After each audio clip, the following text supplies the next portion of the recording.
Yeah, so no, the trailer to Farming Simulator had huge Home Depot theme song vibes. Farm Depot. Yeah, pretty much. Pretty much.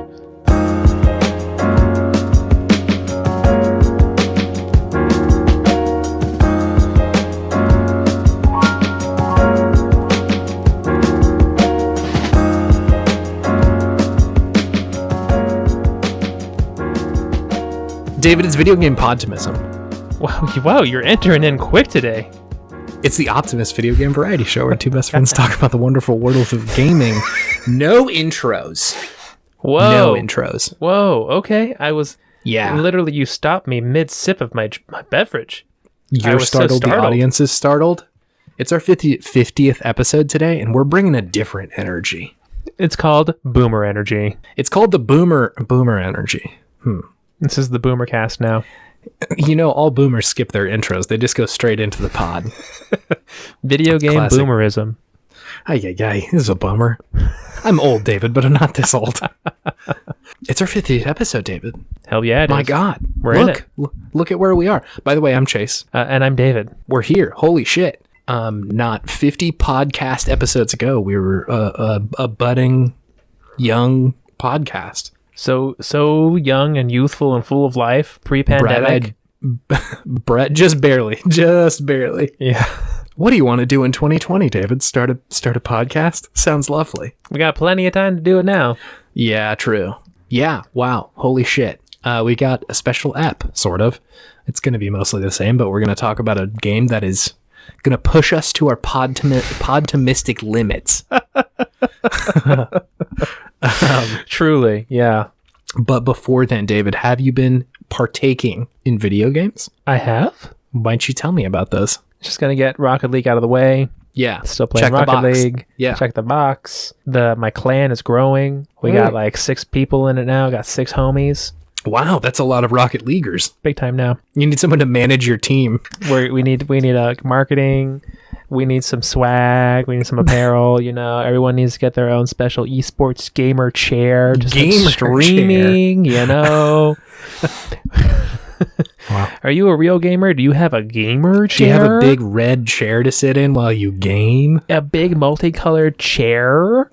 There is definitely a type of gamer chair. I don't know why they are this specific sort of design, but they are all very the same, you know? I mean, there's definitely the market of chairs that people just like give to streamers and they're like, please sit in this to do marketing for us. And I was like looking online because I didn't know too much about chairs, and they're like, hey, you can either spend like $2,000 on an Aeron chair, or you can buy like one of these gamer chairs. And I was like, great, does it come in something that isn't so obnoxious? Like, is there like a black or one that just kind of looks like a normal chair? And the internet responded, no, sir, I'm sorry. Yeah, you either get the one with the neon green lights or the one with like the pink and white stripes, and that's it. That's it. So it's 2 colors. That's it. Yeah, no, it was pretty difficult to actually like get one that was normal. This is mine. Sorry, listener, you can't see this, but it's just a computer chair.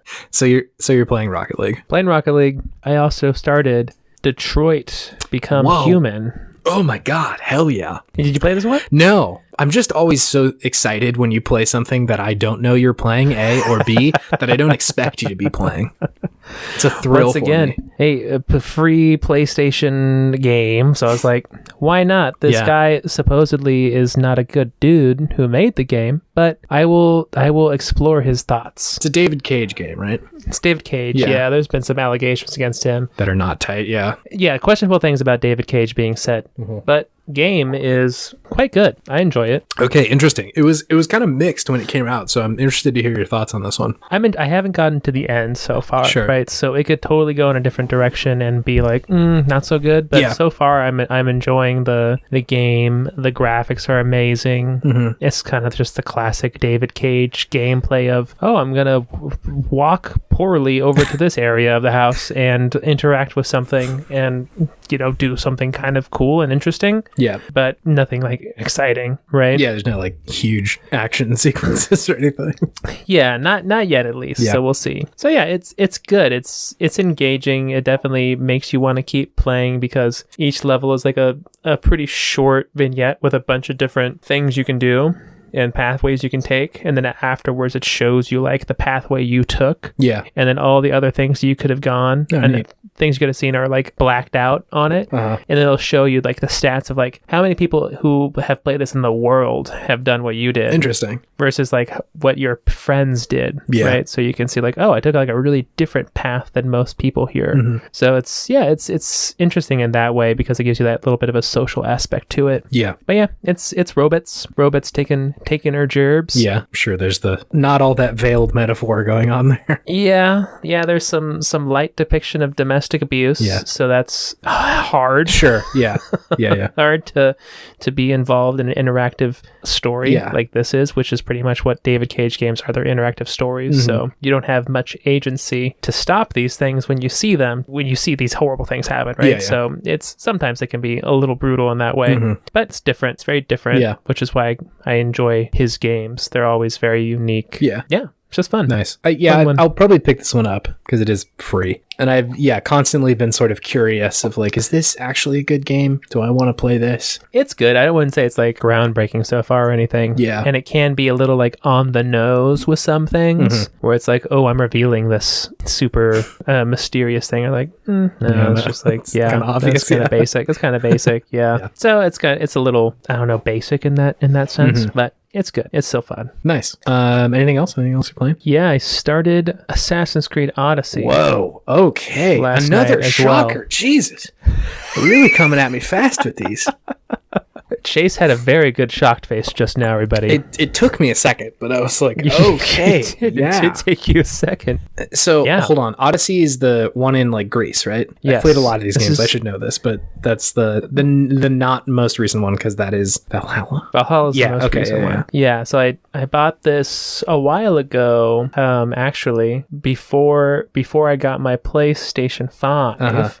Because it was on sale for the holidays. So I was like, I might as well pick this up. And then once I got my PlayStation 5, I got just totally put on the back burner as I played through like Demon Souls. Yeah, Demon Souls took your body over. Miles Morales and everything like that. So yeah, I've been playing. I started that last night. It's very different. I haven't played an Assassin's Creed game since Black Flag. Yeah, a while ago. And I only played the boats in Black Flag. Yeah. I only wanted the boats. Don't give me anything else. Just give me an Assassin's Creed boat game. That was amazing. That's pretty much what it was, yeah. But Odyssey is good so far. It definitely has... It feels like a more casual version of like a God of War almost. And its presentation and its light RPG elements that it has. Yeah. Still a little empty feeling in the combat, but better than it was before. Like I was so burnt out on the Assassin's Creed combat after like 20 iterations. So it's nice that they started to do something different, which is good. And so I finally decided, I might as well try these new Assassin's Creed games because people seem to like them and say that they've changed their ways. So give it a go and see what happens. Yeah, I liked Odyssey quite a bit. I think I like, first of all, who are you playing as in the game?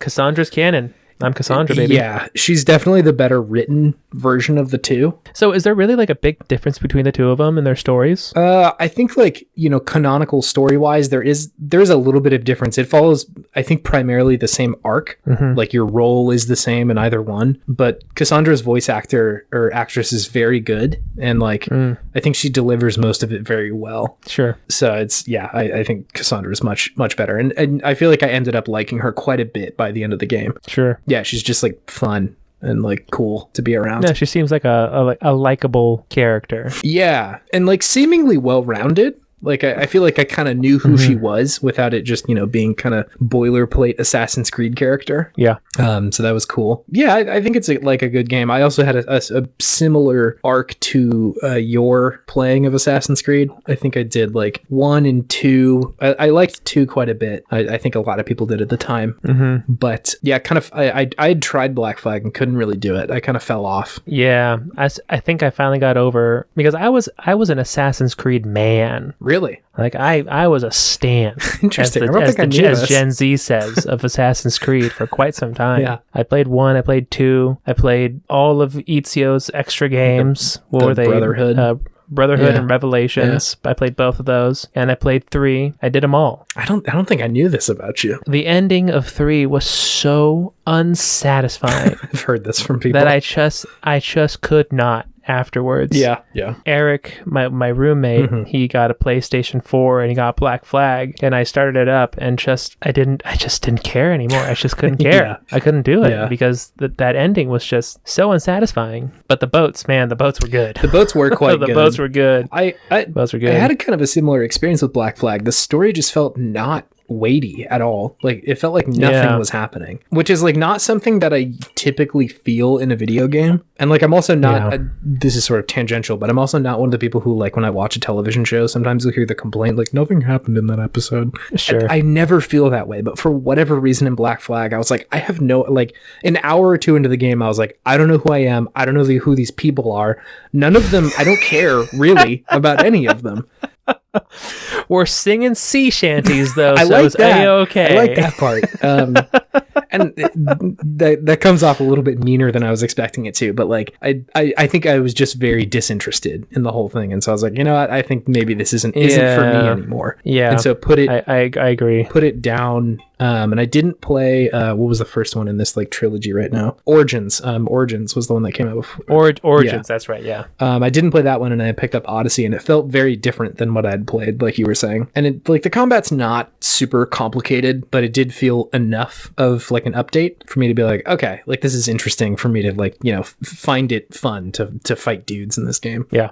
And the map is just expansive. Like, yeah, I'm not necessarily in favor of a gigantic map, but I think there's enough varying places to go that are like, oh, this is pretty fun. And the story also takes some turns that I was like, whoa, was not expecting this. Which one, Origins or Odyssey? Odyssey. Yeah, I'm excited. I like Greece. Greece is interesting to me. Yeah. Pretty much always. Being able to being at the Battle of Thermopylae, even though it felt pretty kind of hollow in a way at the beginning, was still fun. But they could have done so much more. But I still appreciate that they did it and that I got to experience it. Yeah, it felt kind of like eye candy. Like, hey, you're at the beginning of the video game. Check it out. It's Thermopylae. Yeah, it was very much like a, hey, look at this kind of thing. Yeah. Which, like, okay. You've heard it. You remember the game, the movie 300, right? You also can one leg kick a man right now if you want. Yeah, you do the 300 kick. That's definitely like from the movie. I definitely find the more interesting parts of Odyssey to not be those gigantic moments that they're like Thermopylae,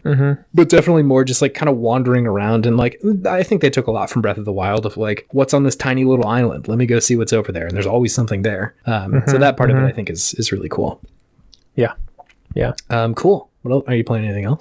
One last thing. I beat Miles Morales. Oh, okay, cool. Yeah, you had like kind of fallen off this one a little bit? Yeah, I just kind of I wanted something that was a little bit more engaging. Yeah. Like, I really enjoyed the story of Miles Morales, and what I kind of realized is that what really drives me in those Spider-Man games isn't necessarily the gameplay, but the story and the voice acting, which are both just top-notch. The characters, the story, the voice acting are all really good. Like, the gameplay is good, don't get me wrong. Like, there's nothing bad about it, but it does get repetitive after a while when you do all these side missions and the open world bloat that happens with games always. But no, the ending was good. It was satisfying. It was very cinematic, dramatic, engaging, interesting story. People changed and evolved and became more mature, so that was always good to see. Characters change in significant ways. Yeah, but then they got me. Then they got me at the end because I did all of the things around the city. I did them all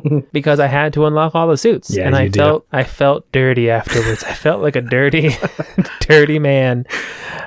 because I told myself I wasn't going to do it, but then I did it. It happens. I feel like spent a good 4 hours just strolling through the city, finishing all the side quests because I needed that malleable metal suit, baby. I needed it. You go white behind the eyes and just wake up 4 hours later like, oh yeah, oh god, I have all the suits, but what happened? Where am I? I needed to get all the dialogue between him and his uncle. True. Between him and his father. Yeah. Between him and Finn. It was good. They got me. And that was really, if they hadn't had the voice snippets of story in there and character development, I don't think I would have done it. Which is a testament to the game being good, right? Yeah, I think it's a testament to the game being good and them kind of knowing what drives people is really characters and the voice acting and everything. Yeah, sure. And giving you that little bit of extra with all that. So it was still good, but I felt dirty afterwards. You sugar bloated. Yeah. I've eaten a whole bag of Sour Patch Kids and now I feel terrible.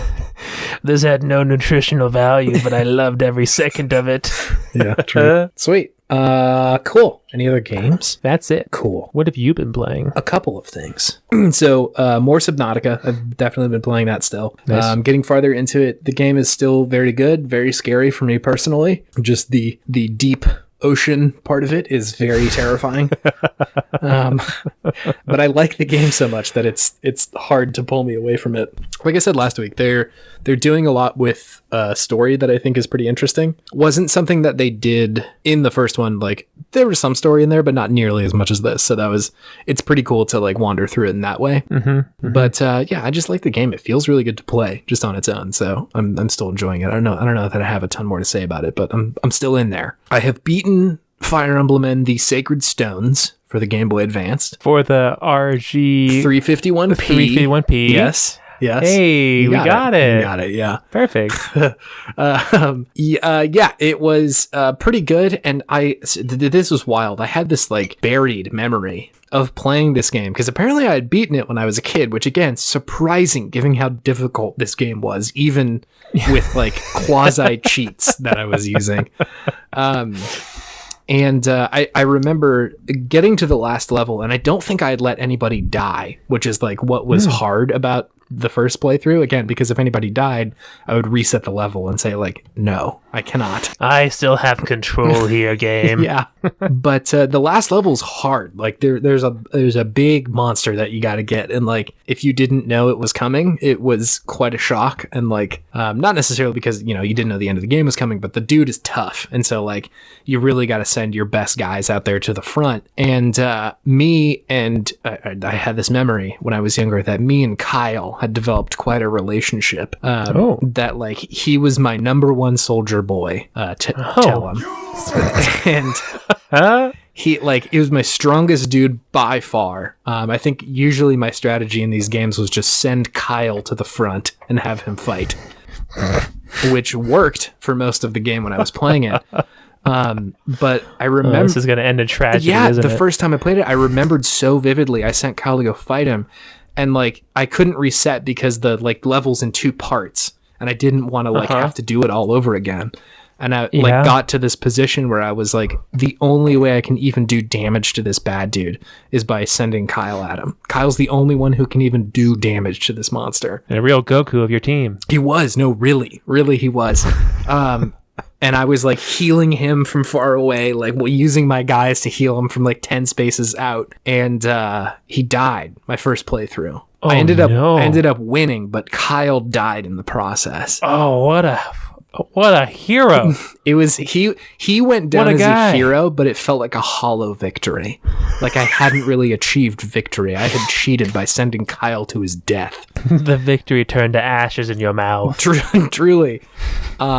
And so this time I said no. Kyle is going to just stay with me in this run.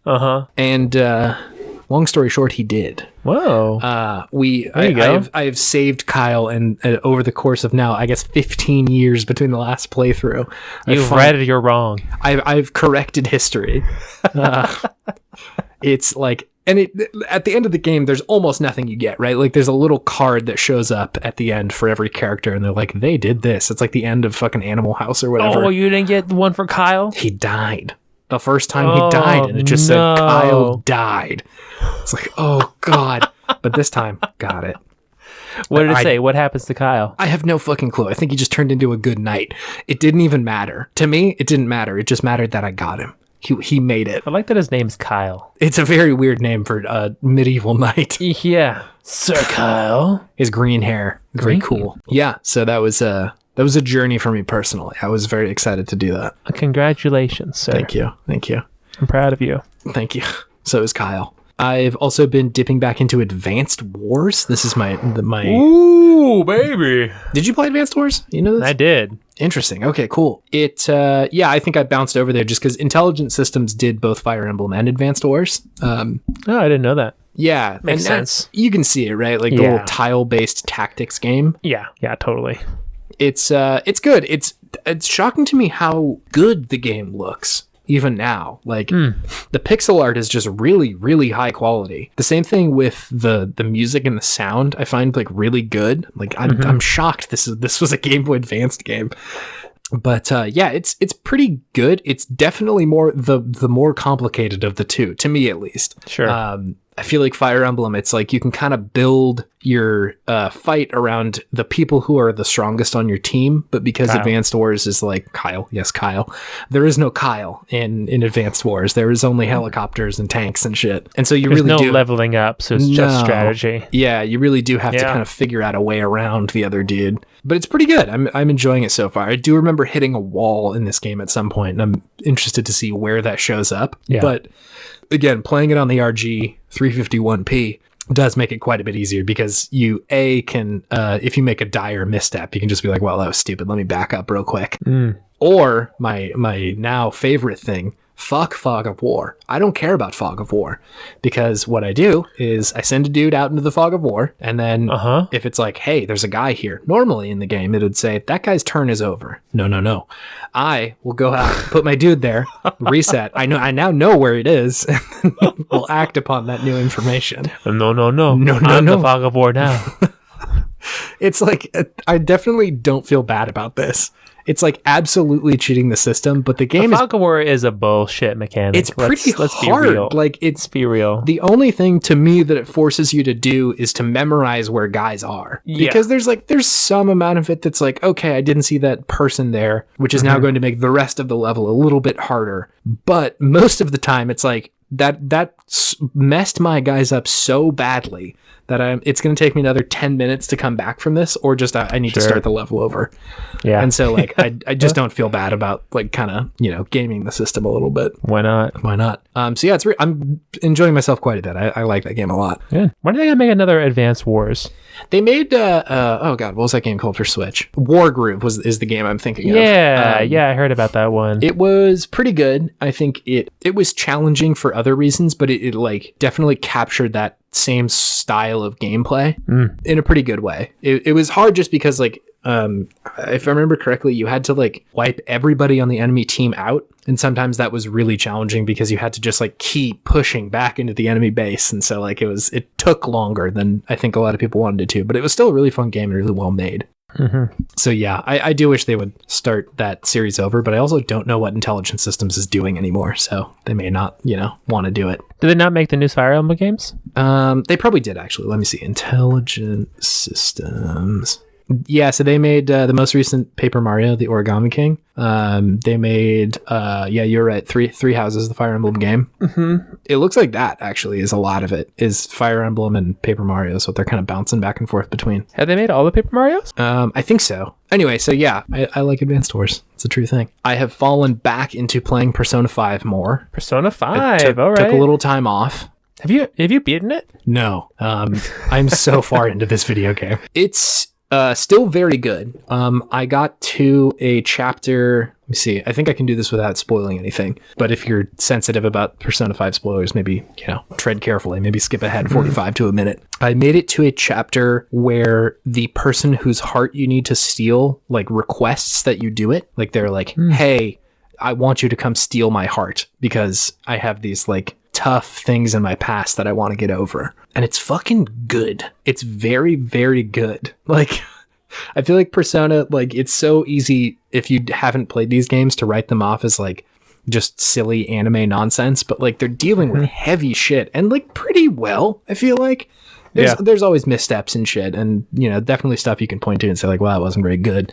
But they're definitely approaching it in a way where it's like this person knows they need help, and like, without the metaphor, they're essentially asking for help from people, and the people's like community comes together to help people. So I think it's very good. I'm like 40 hours into this game. I don't think I'm even close to beating it. I am, when is this? In the game, it's August. And I think you start in like March or something. It's April or May. April sounds right, honestly. Yeah. Which is wild because I know it goes until December. And then I think in Royal, there's another semester that you can play through. So like, I'm not close to beating this fucking video game. It is so much. Are you playing Royal right now? Yeah, I am. And it's so enjoyable. Like it's every time I for whatever reason, I'm a little hesitant to start playing it. Like, I'm like, it kind of sounds like a lot to like kind of get in there. Then the minute I do, I just like transform into the other space. I am Arsene. I am thou. Thou art I. I am the gamer persona. Your gamer persona. The rebel persona of your gamer instincts. It's just so good. It's also summer in the game right now. Oh god, the summer vibes. Oh man, it's so nice. What does that mean? I don't know why this tickles me in such a way, but whenever I play a video game where the season is not the one that I'm currently in real life, it does something to me. You're just a sad Seattle boy right now, it sounds like. Well, it happens in reverse too. Whenever I'm playing a game in summer and I play a game that's like when I'm in summer normally and I'm playing a game that's in winter, I'm like, ooh, that's nice. I don't know. I don't know why, but it's absolutely a thing. You're very much a grass is always greener kind of guy, huh? Sort of. It's not that I necessarily want to escape. It's just it's so nice to I don't know, imagine the contrast or something. Something different, yeah. But like the juxtaposition. I think so. Like the moment that got me was that you go back up into your like room with Morgana, the cat, and the window is being left open because it's hot, and there's like a little wind chime in the window. I'm like, fuck yes. I just like caught the vibe of how hot it is in this room, and I love that. He's sleeping with like no sheets on, no blankets, just because it's so fucking hot. I'm like, hell yes, dude. I don't know why this gets me going. Like, I feel so hot right now. I love it. It's so strange. But yeah, Persona 5 very good. And then the final game that I've been playing is called Littlewood. David. Littlewood? Littlewood is the name of this video game. Littlewood is a game that I think has been out for a little while on PC, but it just recently came out on Switch. Ooh. And it is how best to describe it? It's like kind of a life sim game in the vein of an Animal Crossing or a Stardew Valley. But it is it takes its own twists on it, but essentially you're playing as a person who the world has just been saved from some calamity. The Dark Wizard is what they say. The Dark Wizard? Yeah. That's cool. You're supposedly the person who did it, but like your memory's gone, so you're not sure. You're the Dark Wizard? No, or you were summoning the Dark Wizard? You're the hero, essentially, who beat the Dark Wizard. Oh. But you don't remember. Okay. And so the game starts after the world has been saved, and it's like, hey, you need to start a town here. And so like people will just kind of come to your town and show up and be like, hey, this place is sick. I want to live here. Can you build me a house? And you're like, yeah. And so you got to go like gather some wood and some stones to build them a house. And then you have like little relationship meters and shit like that. Man, I wish it was that easy to get a house. Me too. Just like get some wood. I have chopped down this place 3 is dope. trees. Give me a house. I want a house here. Do you want me to pay? No. There is no payment. I will do all the work for you. Yeah, I got you. Oh my god. Yeah, it is pretty enjoyable. Like it feels like the game designers intentionally took anything that was any amount of friction in Stardew Valley or Animal Crossing and said, let's remove all of that. Like this should play as easily as possible. This is a frictionless surface. It really, like, yeah, there is no friction. You will glide forever if you are pushed on it. Cool.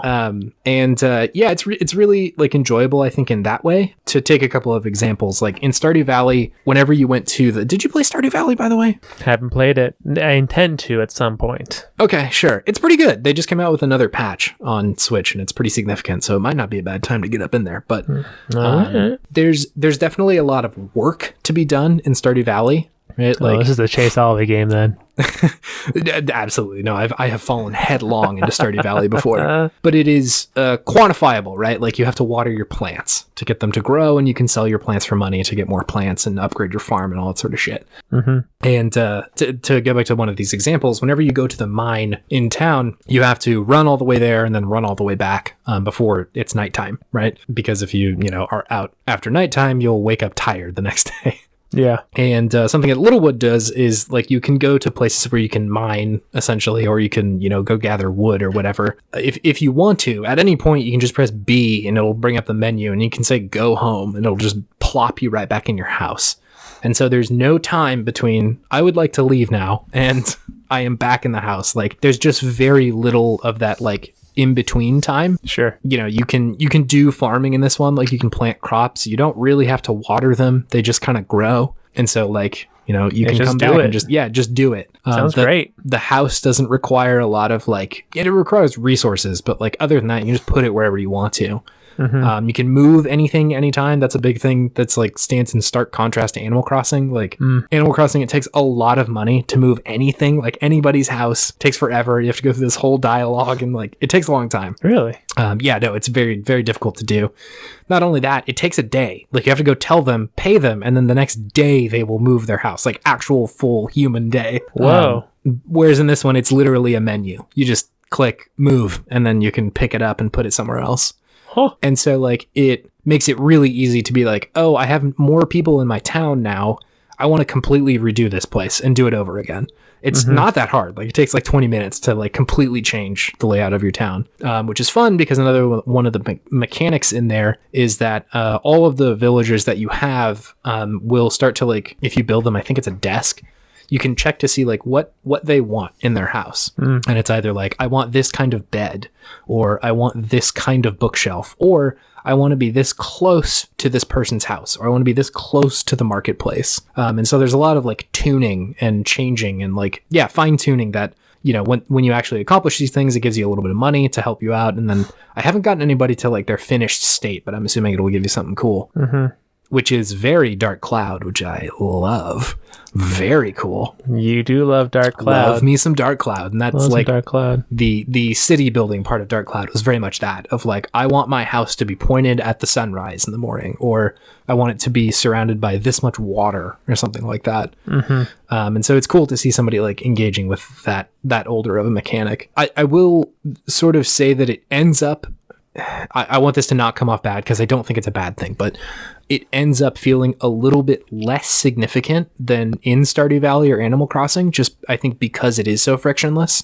Like, because you can do these things so quickly, it's, like, kind of takes the edge off of it a little bit. Yeah. Which takes the impact away. A little bit, which is sort of a weird thing to say because, like, the Animal Crossing stuff to me is very frustrating. Like, the UX of it is not necessarily all that good. I still love Animal Crossing. Like, that's nothing against the game, but it is frustrating in that way. Whereas this one is, like, nearly the spiritual opposite of that. And it does kind of lessen the impact a little bit. Like, not having to run back to your house, not having to, like, wait to change all these things. It just allows you to engage with the mechanics directly. And I think, like, who was I hearing talking about this? Like, somebody was talking about, I think it was Toriyama. Miyazaki? Yeah, Miyazaki, you're right. I think so. Miyazaki was talking about how there's, like, a lot of slow moments in a lot of the Studio Ghibli movies, like moments that don't necessarily add to the plot a lot. Sure. Like, just, like, riding on the bus or, like, sitting on a train or something like that. And it's those sort of slow moments that add to this contrast of the big moments, right? Like, you don't get the big moments without the slow ones. And I think there's something to be said for not necessarily friction in video games, but sort of, like,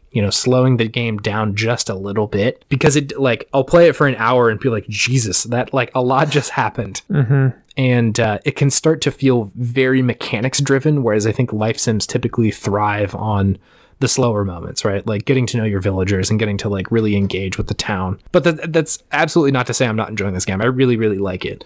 It's just something that I've noticed while playing it. Yeah. You do need that contrast and effort to make something feel significant. And sometimes if you streamline too much, you lose that. A little bit, right? Like, I don't think it's this at all, but, like, it's like getting closer to where you just press the win button, right? And I don't think that's really the point of the game in the first place. I think most of the point is like allow you to create this really nice and relaxing town. And it's focusing more on creation than anything else. Yeah, and like that's totally cool, right? Like it's maybe getting closer to something like The Sims or something, where the act of creation is a really big part of that game. But yeah, I'm really enjoying it. I've heard from people who have played a ton of it that it does slow down a little bit, and I think that's okay. Like, I'm enjoying it right now. So if you've got a spare couple of bucks and you want to grab this little indie game and you like Stardew Valley or Animal Crossing, I think it's a pretty good one. Give it a go. Give it a go. This will all bring me to my Podtimistic thing of the week, David. Let's hear it. It is day off gaming. I think we've talked a little bit about this before with like sick day gaming, but I want to talk about specifically day off gaming. Let me hear it. I took a day off today. You took a day off today? I took a day off today. On a Thursday? On a Thursday, yeah. Wow. Yeah. That's a funky day to take off, baby. I've nearly hit the cap of vacation at work. You got to use them days. Yeah, because they don't pay you out. You just start losing days. They don't pay you out? No. So. Oh, damn, dog. So if you hit the cap and you start accruing more, sorry, those days are gone. But I'm like, no. I will just take a Thursday off, I think. It's so nice. I woke up at like a normal time just because like Em was up and like the dogs were hungry. I was like, okay, I'll just like get up. Cleaned the house for like 3 fucking hours. It was spotless. And then sat down at like noon and was like, it's Persona time. And played like 6 straight hours of Persona. 6 hours of Persona. Most of the day today was Persona 5. Dag. Oh my God, I love this. Day off gaming is the best. It is pretty good. When like there's nothing else I need to be doing right now. The house is clean.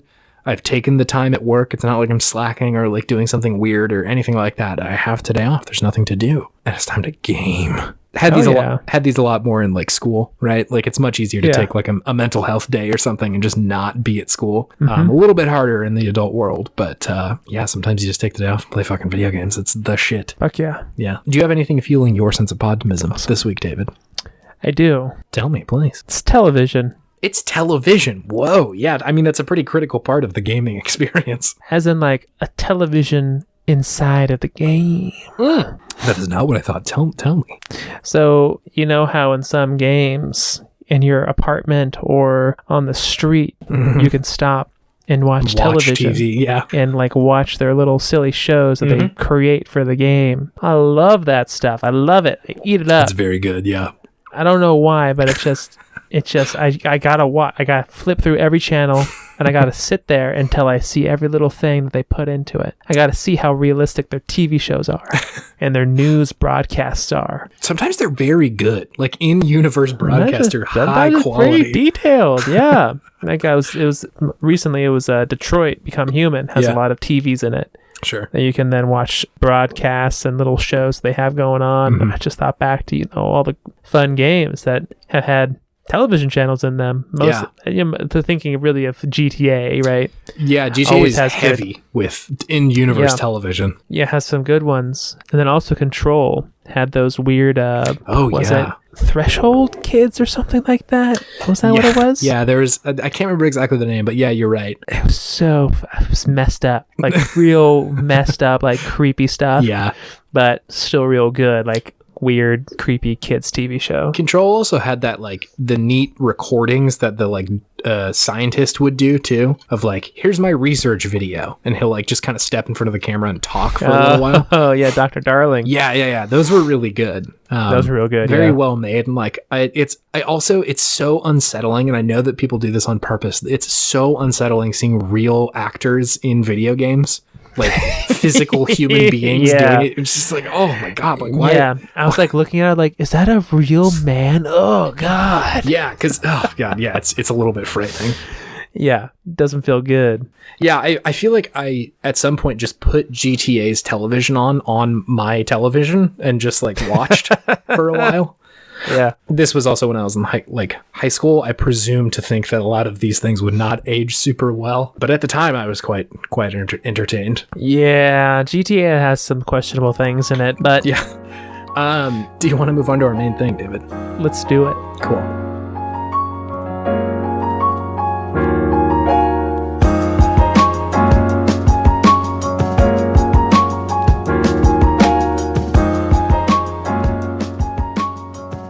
So this is our 50th episode, and something we do at Video Game Podtimism, if we don't make this clear or our actions don't make it clear, is we try to find the fun, the good in any game, right?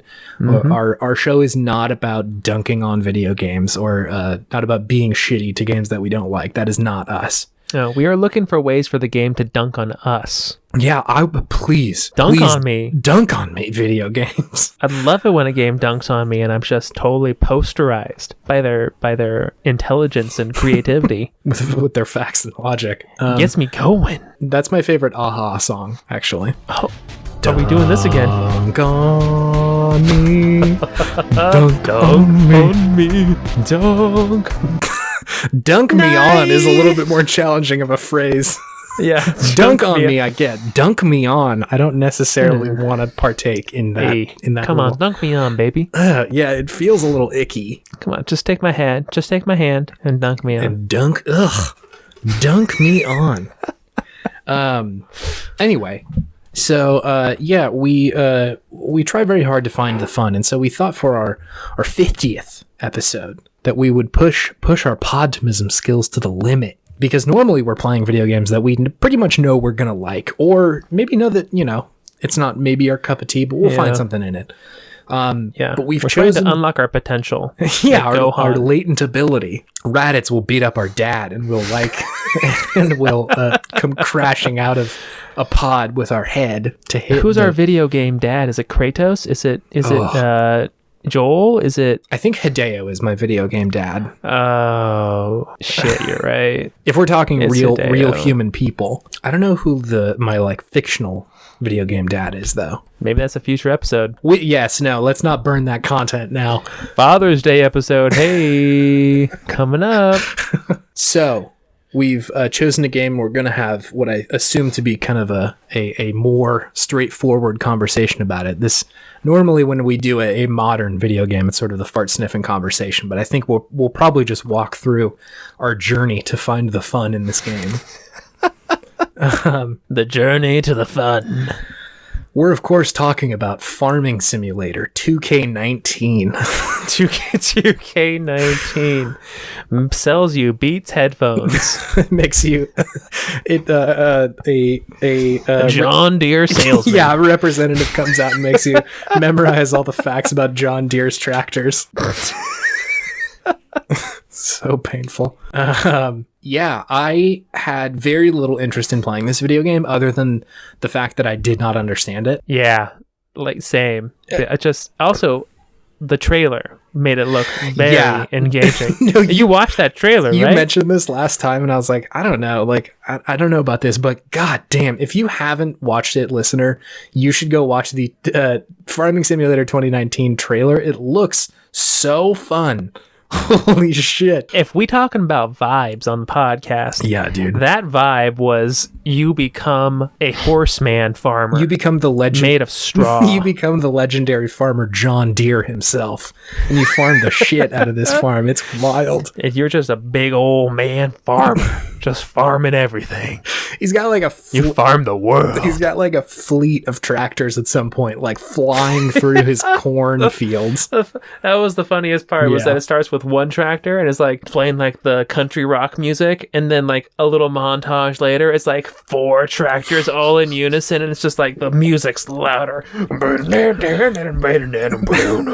All I can think of is the Home Depot hold music. Do you know what I'm talking about? No. Total banger. It's a hit on TikTok, so that's the only reason I know. Oh, I know what you're talking about. I do know that music, and then it has the voiceover. At Home Depot, we'll find any paint that you want. We'll cut any 2x4 to any straight to any size that you want. We have any light fixture you want. Yeah, so no, the trailer to Farming Simulator had huge Home Depot theme song vibes. Farm Depot. Yeah, pretty much.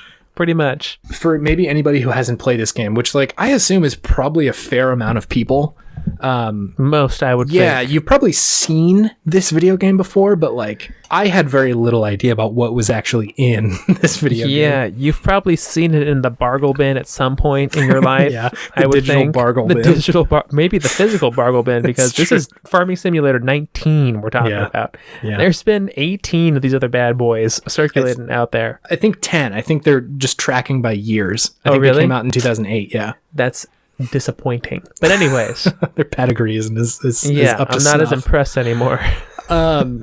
Okay, so I tried to boil down a lot of things here. So sort of correct me or jump in when you feel like it's, not quite accurate. Sure. So firstly, like what even is a simulation game? Because this definitely falls into that category. I think typically, like most simulation games, the game is built in a way that tries to emulate the mechanics of something in real life, like as close as they possibly can, or like, in the ballpark. Yeah. And this usually means like some kind of pretty like deep mechanics and a little bit less of reliance on like gamification and like narrative and stuff like that. They do have them, right? But I think that your classic simulation game is lighter on story and more tied to the mechanics of the video game. Yeah, I would agree with that. Cool. I think, typically people will usually point to like SimCity or Flight Simulator or even like The Sims as like pretty classic simulation games. Yeah. Gran Turismo. Yeah, I think that's true for like a driving simulator. Yeah. Right? That doesn't have a storyline. It just has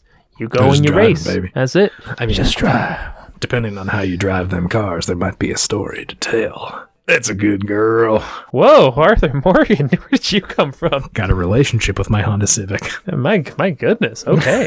The Honda Civ. Yeah, dude. I understand. So there's a lot of different games. I like kind of dove into the wiki of simulation games for a little while just to kind of like root around and see what was going on there. There's Yeah. a lot of these kind of video games. Yeah.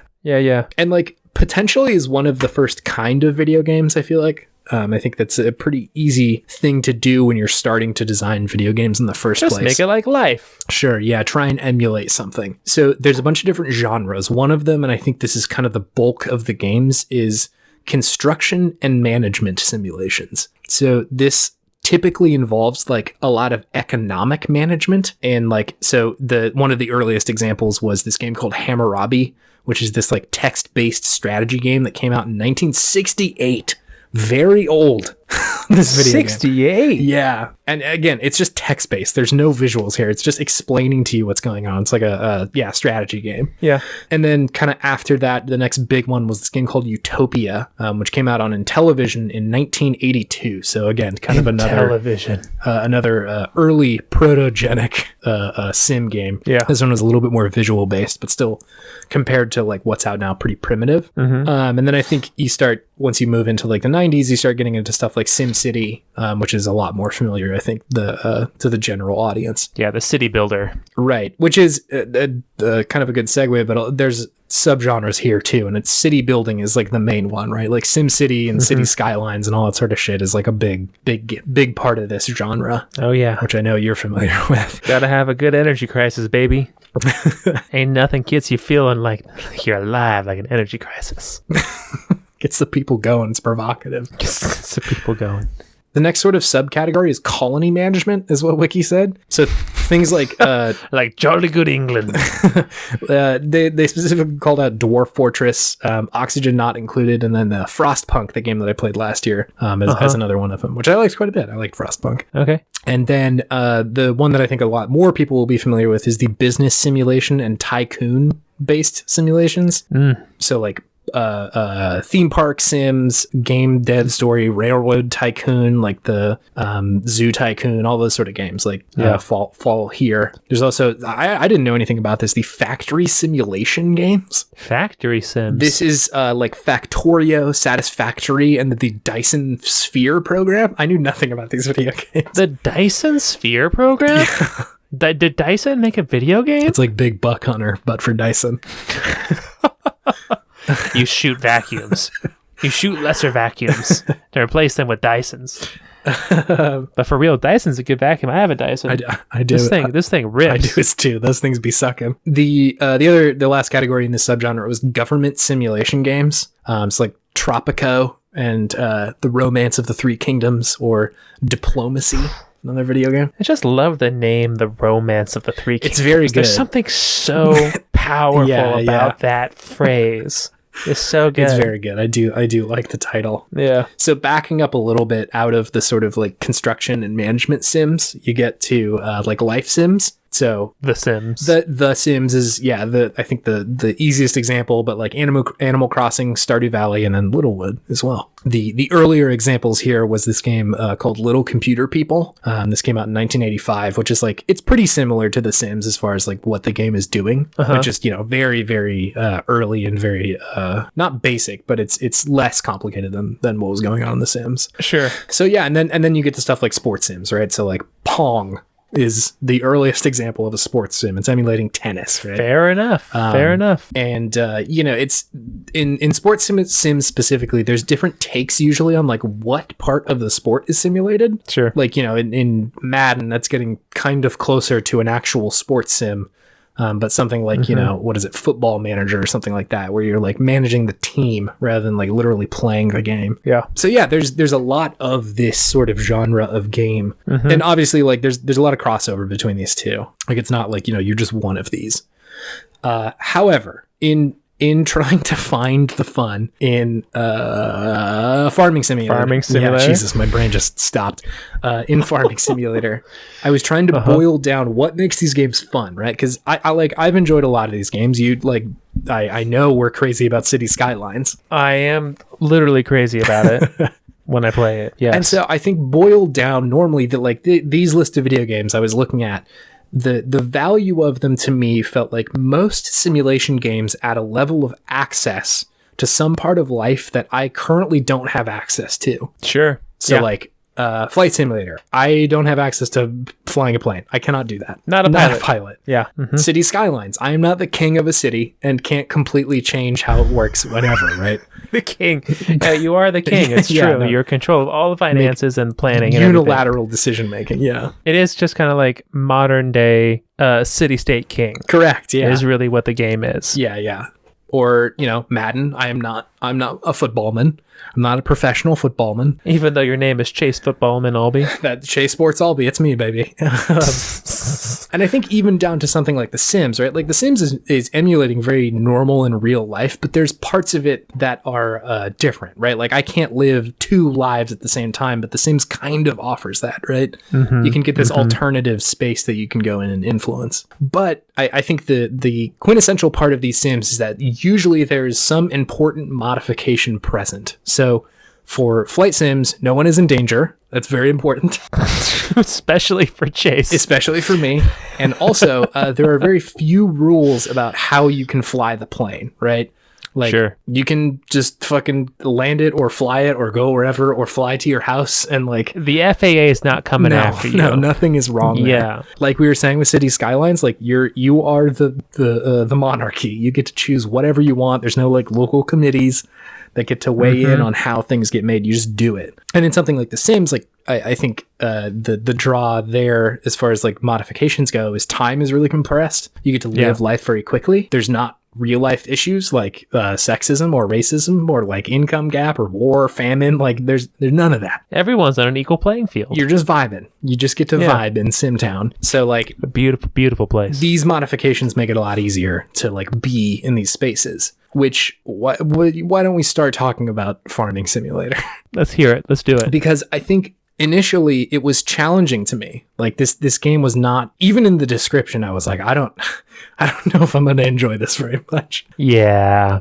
Once I got really legitimately excited from the trailer. Me too. Yeah. Like I was ready to farm. Me too. At that point.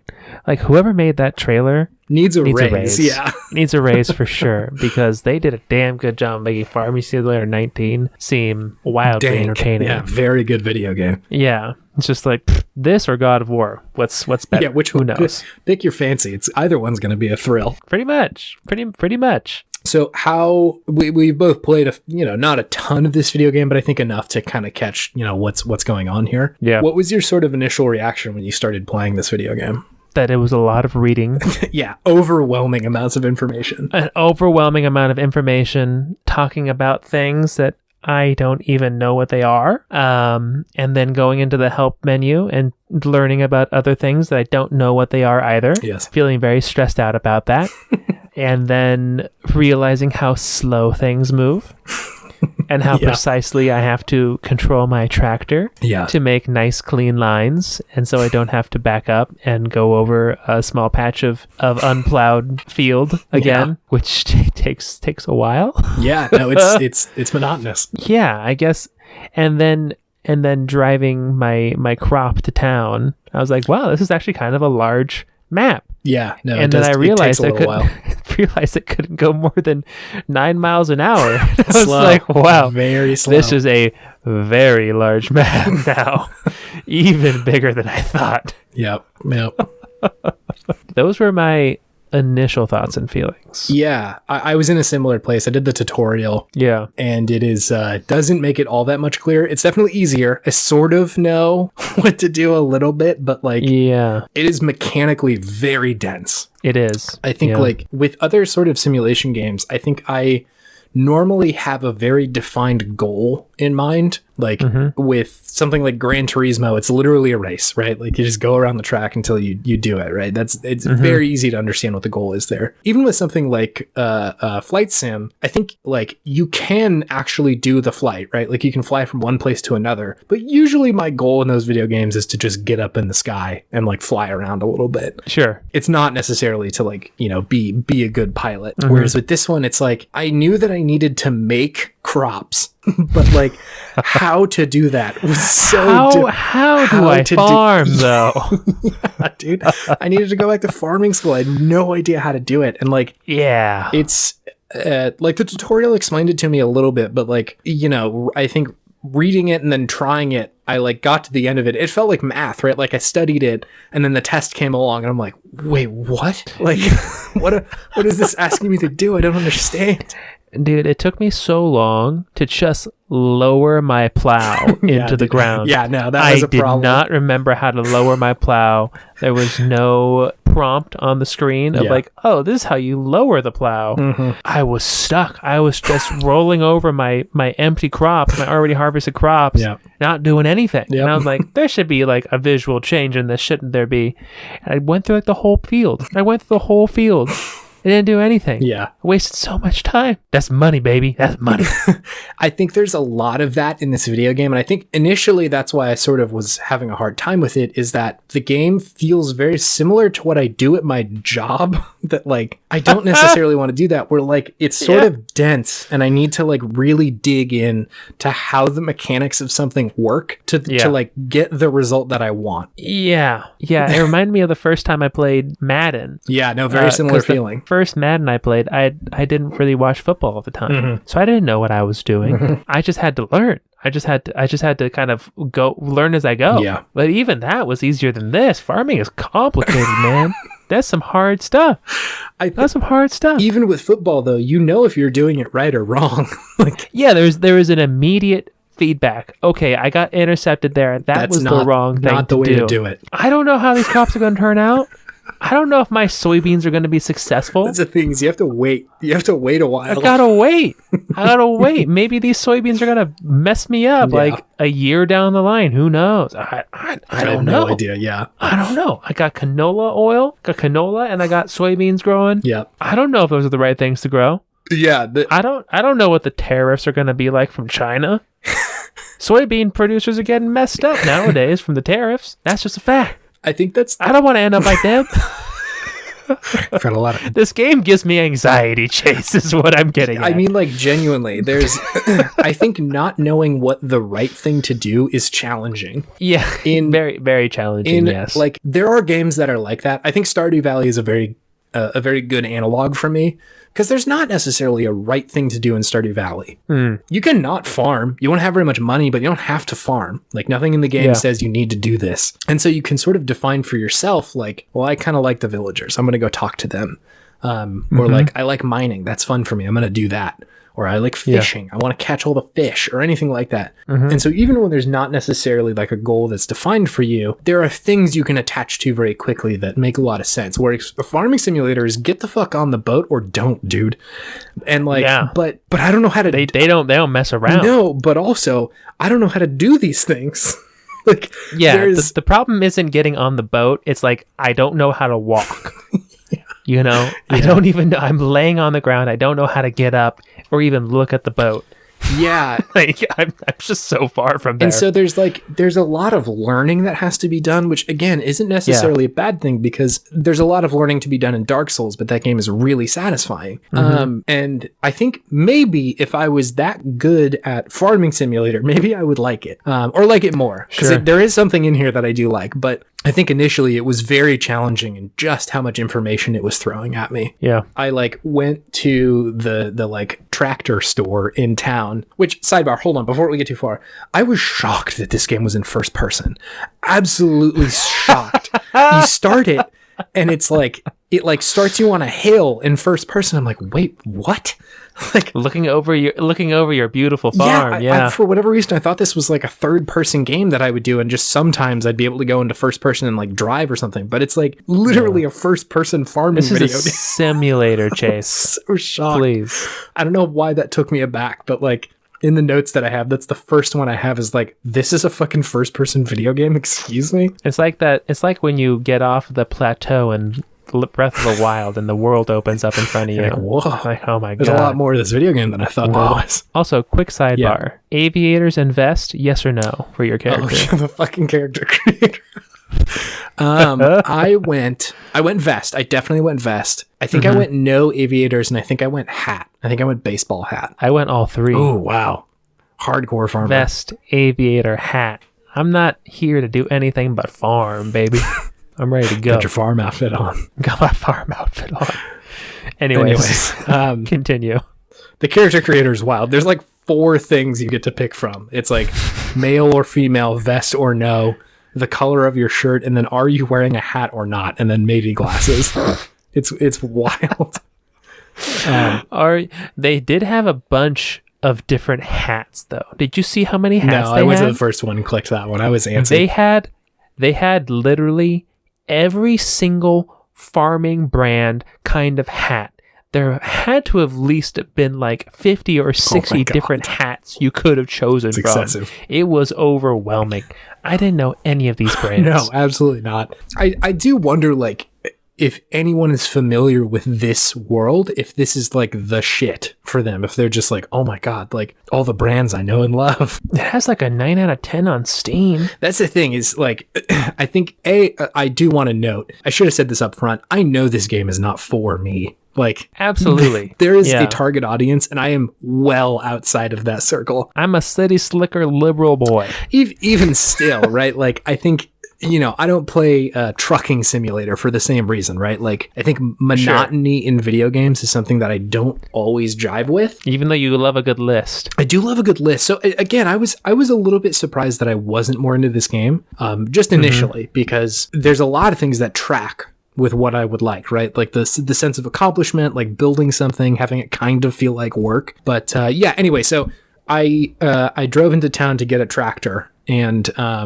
was like there looking at the tractor, and it is just absolutely overwhelming. There are so many different kinds of things. I have no idea which one I actually need.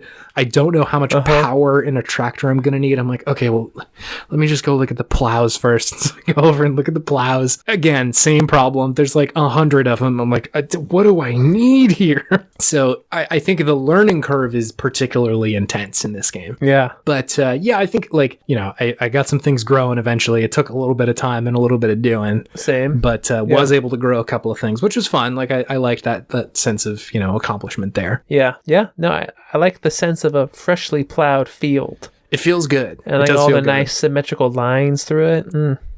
Job well done. So let's turn on our Podtimism engines. Let's turn on our Podtimism tractors. Yeah. Do you want me to start, or do you want you to start? Because there was a moment that it shifted for me. Like, I can point to it. I don't know if I have a moment. Okay. But I did really enjoy listening to EDM music while I plowed a field. Yes. Yeah. That was enjoyable. Farming Simulator 2019 is a bad name for this game. It should be called Meditation, the video game. Yeah. That's what this video game is. And I did not realize that that's what the draw of these video games were.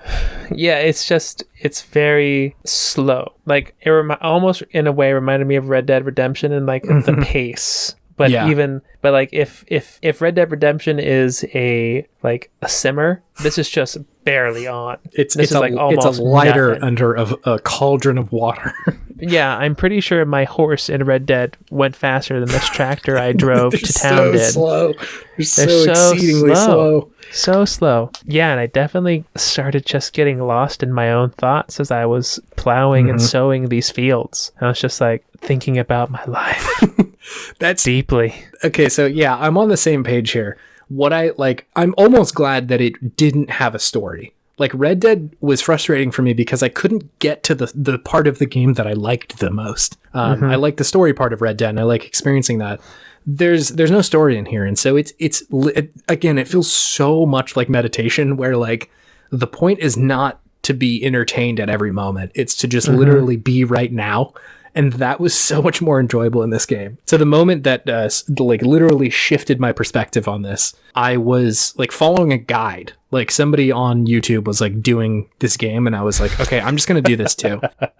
And so I'm just taking every action that he is. And so like, he's like, okay, we got to drive to town. I'm like, okay, fuck. Like, it's going to take like 20 minutes for me to get over there. And so we do that. I'm like frustrated. We go over there. We like, he looks at tractors for like 15 minutes. I'm like, just buy one, please, dude. Like, I'm begging you.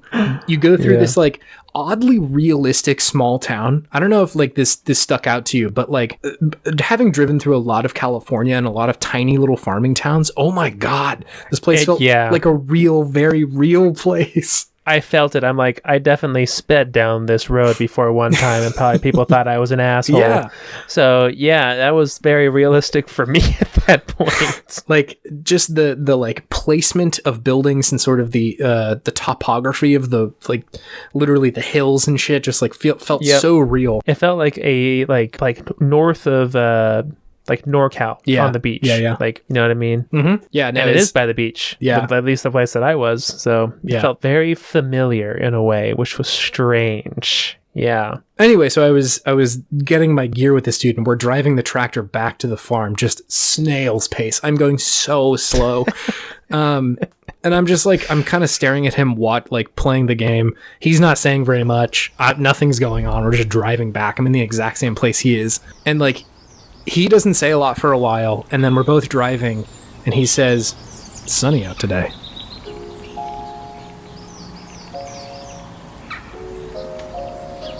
And like, my eyes soften, and my breathing slows, and I like look at the game and the tractor, and I'm like, it is sunny.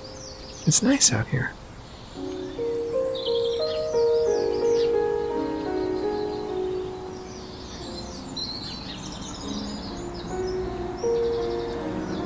And he doesn't say anything for like the next 2 minutes as we're driving.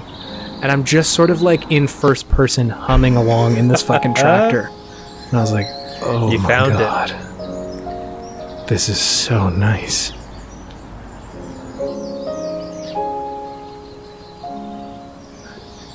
I found it. It's so hard to get there, but like, Jesus, this game every now and then just has these moments where it's like begging you to slow down and be like, I know we're doing the farming thing. I know that it's like the point is to make more money and automate it and shit like that. But to me, the very best part of this game is the slow and very quiet parts of it. That is genuinely not a thing I get in video games all that often. Video games are very much meant to entertain, I think, a lot of the time, and like is trying to tell you something specifically. But I think there is a value in monotony and the like lack of mechanics sometimes, because it forces you to do this. It forces you to slow down and breathe and sort of like hang out for a little while, which is harvesting some wheat right now. Chill out. Yeah. Exactly. No, like that's the thing. Like I think I'm so used to playing video games where the point is up front and center, right? Like the story's the point or the mechanics of the point, or like you're doing something at all times. And it's very uncomfortable playing a game that gives you very little by way of instruction. It gives you not very much to chew on. There is no fucking story. Story is you. It's just not there. Right, like the lack of content, the white space in this video game is so much more important than the actual content of it, which is so bananas. It's thinking on a different level. Kind of, yeah, and like I don't know if that's their intent, but I kind of feel like they have to know this. That's just farming. That's the allure of the countryside. It's art imitating life. It maybe wasn't their. I don't know if it was their intent, but it's just what it is. That's kind of what I got at. It's like, it's a slow game. You're just supposed to do the thing, go about your business. You're not supposed to do anything necessarily quick. Yeah. You're supposed to be efficient, but not quick. And you're just supposed to do the work. Yeah. And get it done and take pride in your work, Chase. It's so crazy, dude. I was... there's this musician called John Cage. He's like kind of a modern composer, I think. And I think he's the dude who wrote the song that is just like 4 minutes of silence. That's not a song. Isn't it though? Just 4 minutes of silence on an audio track? 4:33. That's the name of the song. It's 4 minutes and 33 seconds. This is very heady and very like artsy fartsy, but was the intent of the song is that nobody plays anything for 4 minutes and 33 seconds, and that's one of the songs he plays. And the intent is to listen to the audience, that is the song. Yeah. Whatever they're doing, just kind of sitting in silence and coughing and muttering and all that sort of stuff. Like that's the point, is to listen to the audience, which is very easy to cast off as like, that's not music, right? I think it's a little bit easier to think of something like Breath of the Wild, where in it, I just listened to, again, Into the Aethers podcast, where they talk about like music and video games and how effective Breath of the Wild's music is, because it'll give you 4 minutes of nothing. Like there is literally not a single bit of music, and then you crest over a hill and like 3 piano keys play, and you're like, oh yeah, that was effective. Yep. Like the white space of that song made the other like just little bit very, very good. And it feels very similar to me here, just like to the nth degree with Farming Sim, that the silence is the point. The lack of like the slowness of it is the point. Totally. It's so strange. This is not the game that I was expecting it to be. It reminds me of, I'm going to bring it back to band. Please. My band boy days. Yeah. Mr. Glazer always said, you play the rests. Yeah, no, definitely. You play the rests. It is part of it. You have to be intentional with with it. Yeah. That is, you're intentionally not playing because it's going to make everything else work together. Yeah. Yeah, and right? it does. Like it really takes a second. Like I said, like I had to put like probably 4 hours into this video game before I was able to just like settle into relaxing. And I think that may be more of a statement about me than it is the video game.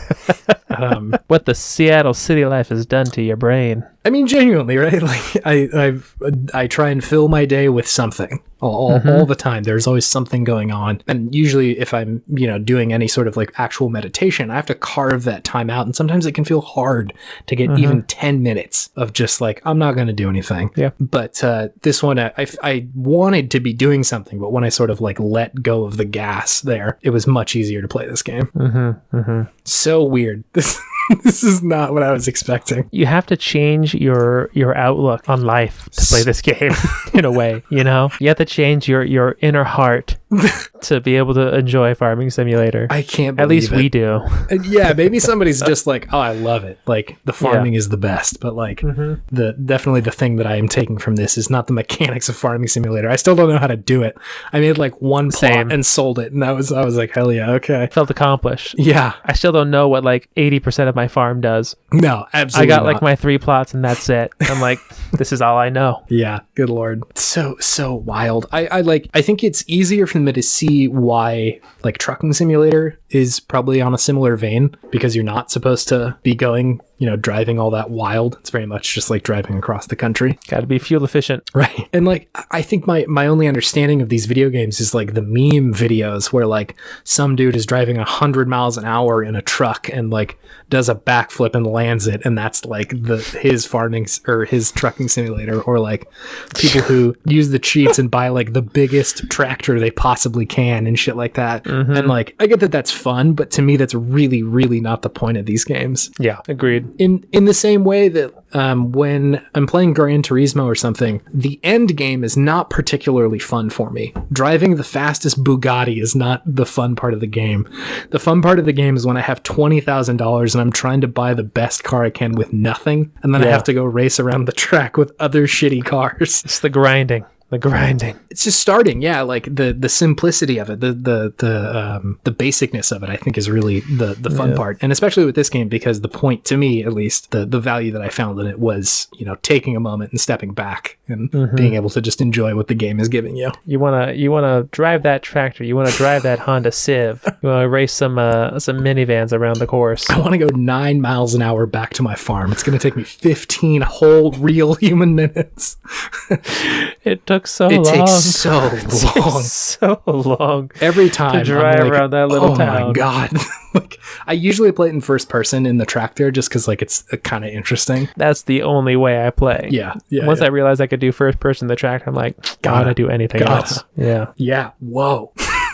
This game is so wild. I was really, really going into it with a different expectation of what I was going to get out of it. No, that's good. I enjoyed it. Yeah, me too. In a very different way than I enjoy almost every other video game.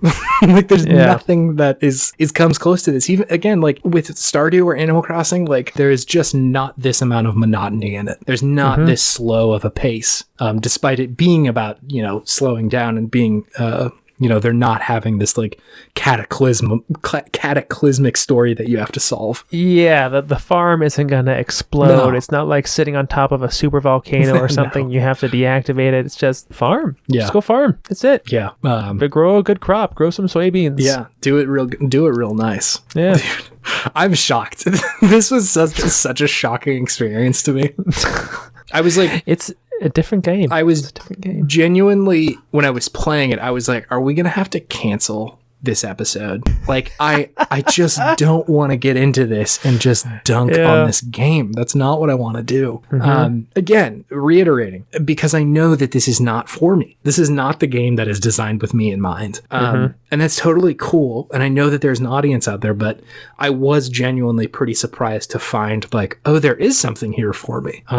I just kind of had to dig to get there. Forcing you to slow down. Yeah. And appreciate going slow. I think trucking simulator might be an easier sell, honestly. It's like, I already know how to drive. I know how to get to a place. So like... Yeah, there's just so much to farming that I do not have any idea of. Like, when they started going through all the different tractors and all the different things you need to do, I didn't know. There was like but then 3 different machines that I was like, I thought it was just big wheel tractors. I thought that's all we do out here. But then I was overwhelmed by the amount of information, but then it stopped. And I was even more overwhelmed by the fact that it stopped. I'm like, I'm not ready. I can't do this. Yeah, seriously. Talk about under tutorialization. This game gives you very little. I can't believe it. In a nice way, though. It's just like you've learned all you need. Now go, child. Be the legendary farmer John Deere. As big as a mountain. Well, wow. This was a journey. Good one. Good 50th episode. Seriously, putting our skills to the fucking test. I only think fondly of my time with Farming Simulator. Me too. To be quite honest. And if it wasn't for the pod, I wouldn't have kept playing. I would have said this game is not for me, and then stopped. Same. I would have stopped after the tutorial and been like, no. No, I don't think so. Give me some rocket cars with soccer balls. Yeah. I'm back. I gotta go do my homework. I gotta go eat my vegetables. Exactly, right? You found it, and then it clicked into place. It is the vegetable of video games. It is, yeah. Makes you feel good. It's the steamed veggie of video games. Yeah. No frills, no frills. It's good for you. It makes you feel okay. Jam-packed with nutrients. It's sunny outside is now my activation phrase for this video game. Oh, it's sunny out. Sunny outside. The Home Depot song just plays in my head in like with heavy reverb to the point where it's like a lo-fi song. I didn't realize how heavy the reverb was on that song. Yeah, I think they need to make a lo-fi version of... Make like a dance mix version of that song. Dubstep. I did plow things to dubstep, which was inexperienced. Yeah, no, it's so strange. Like, yeah, any sort of spice in there is so nice. Podcasts were great for this. When once I learned how to play the game, podcasts were really good, but music too. Like just kind of get in there and vibe out. It was really nice. Vibing. Well, hell yeah, cool. Do you have anything else to say on Farming Simulator 2K19? I'm tapped out. Me too. Yeah, I've harvested this field already. This one's gonna need plowing and fertilizing. It's all Plowing and dried fertilize up. it, and that's all there is to it.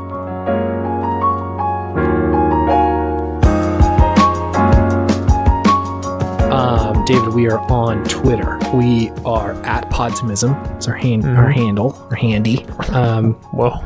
Yep. Yup. I'm turning more into a farmer by the moment. Yup. Oh, yep. Yeah, I was about to say you need a H before that. Yup. Yep. Oh, yup. Yeah, we are on Twitter at Podtimism. If you would like to support the show in any way, a great way to do that is to leave us a review on Apple Podcasts, or better yet, share it with a friend of yours who likes video games and potentially video game podcasts. That is the best way to grow. And also, thanks.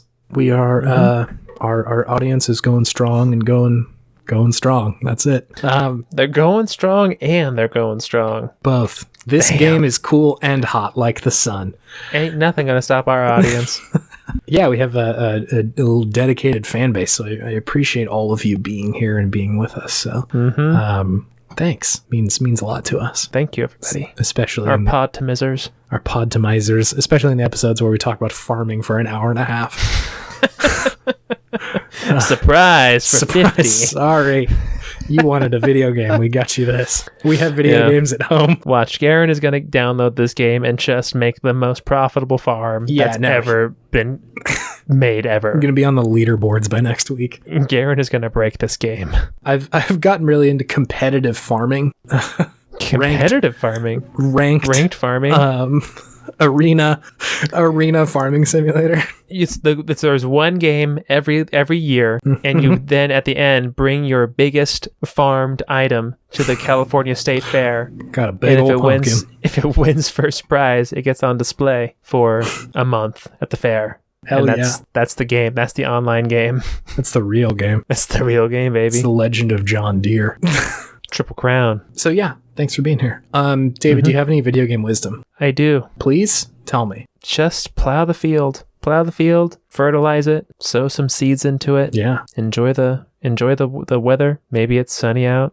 Feel the energy of the sun on your face. Know that same energy is going into the freshly fertilized seeds that you just put into the ground. Hell yeah. Know that in a couple months you're going to be able to sell that for some good old money. America's seed and soil. This is America. Benjamins. This is the real America. my video game optimism is, I guess, take it slow, baby. Hell yeah. Every once in a while it's good to take it easy while you're doing something. Sometimes you gotta listen to some dubstep and farm a farm.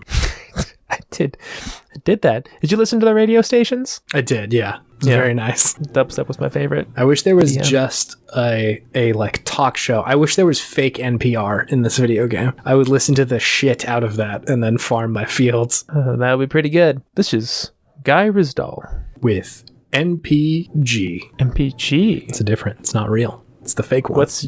What's the G stand for? National Public Gamers. All right, I think we need to rename the podcast. National Public Gamers, NPG. Oh man, spin-off cast. Hello. This week, it's me, Ira, the Gamer Glass. I'm going to be telling you about farming and all the things about it. That's a good Ira Glass. Thank you. That's a good Ira Glass. It's his tempo. It's really about his tempo. It's the tempo, and it's the where he decides to put the staccato of his words, you know? This week, we tell a story about farming. I love you, Ira. Oh man, what a guy. Anyway, farm out forever. Bye. Bye.